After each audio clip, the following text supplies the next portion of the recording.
Hey everyone, I'm James, and this is Covetous Imp Gaming, and this week we are going to talk about the final battle with Strahd von Zarovich. If you haven't done so already, please like this video, leave us a comment below about the things that you would like to see in the future. Our Curse of Strahd series is coming to an end, and I'd like to hear what you guys want to see going forward. Hit the subscribe button and the bell so you're alerted to when we release our future content. And check us out on Facebook and Patreon. Those links are down below. So, I chose to go with a level 17 wizard for Strahd, giving him one level 9 spell slot. And a lot of his spells are strictly utility spells. Not a lot of damage is going out. It's more of controlling the environment and that small room that he's in. And then once he has his environment controlled, then he can go around and pick off this person and that person. When we left off last week, the party was just walking into the room that they were going to have their final encounter with Strahd.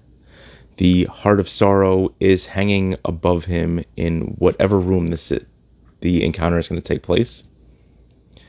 And he uses his 9th level spell slot to cast Invulnerability on himself. At that point, you can deliver whatever monologue that you choose. I chose to single out each party member and identify them with someone from Barovia's past that they share some common trait or common bond. The cleric easily can get compared to St. Markovia. A paladin can easily get compared to the Knights of Argynvostholt. Rogues can very easily be tied to any opportunist like Lady Wachter, the Barbarian to Kayvon, or the Barbarians from Mount Balinok. After that, he identifies the things that the party did right, but he puts a spin on it where this was all according to his design, that basically this is why he brought them here. And the last bit of his monologue is where he tells the party, "You have no business attacking me. I'm going to destroy you. Lay down your weapons and go home." Now, of course, they're heroes. He knows they're going to decline. And he informs them that he is moving on to a much larger plan.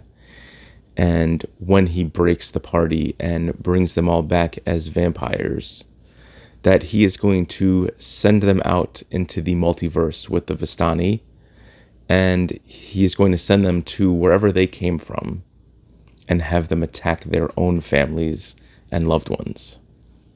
When the party refuses, like we know they will, Ludmila and Volenta, assuming they're both still alive at this point, will enter the room either from a side room.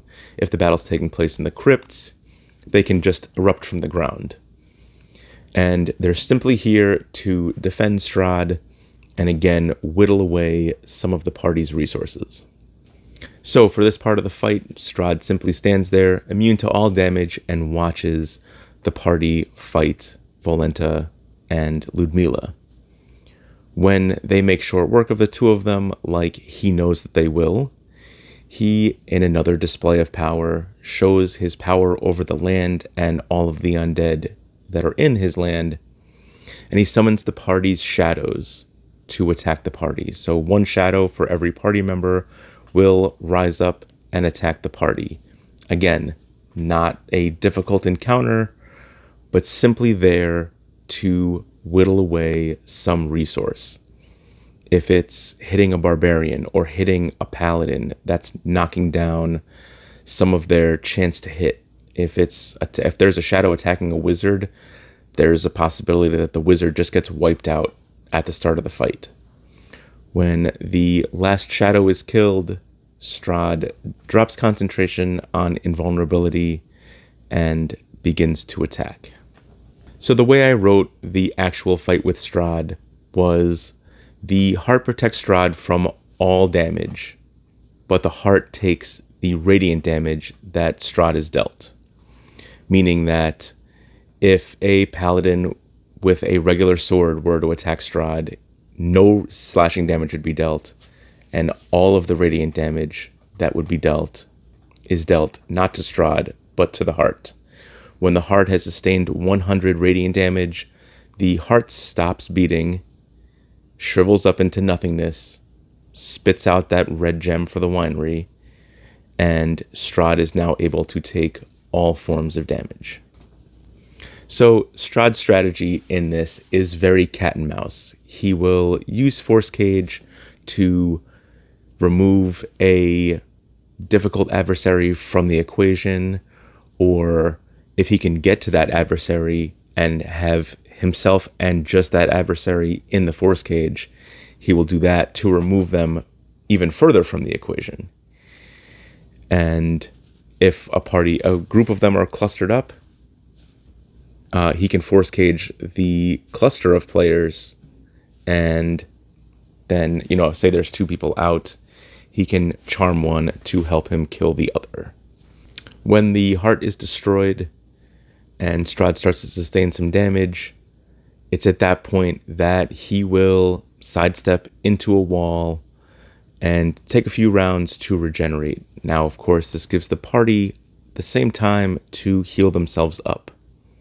But Strahd's regeneration is basically just based on the time that he stays out of radiant damage, where the party is burning spell slots. And again, he knows that this is simply a war of attrition, eating up their resources until they have nothing left but cantrips and melee attacks to defend against the power that he brings to the table. In those moments that Strahd is trying to re-enter the room and wants to eat up any held actions or anything like that where the party's preparing for him to pop back in, it's at that point that he can have Bucephalus enter the room in front of him to eat up any held actions and take that hit for him, or just pop in, harry one of his opponents, and then dart back into the ethereal plane.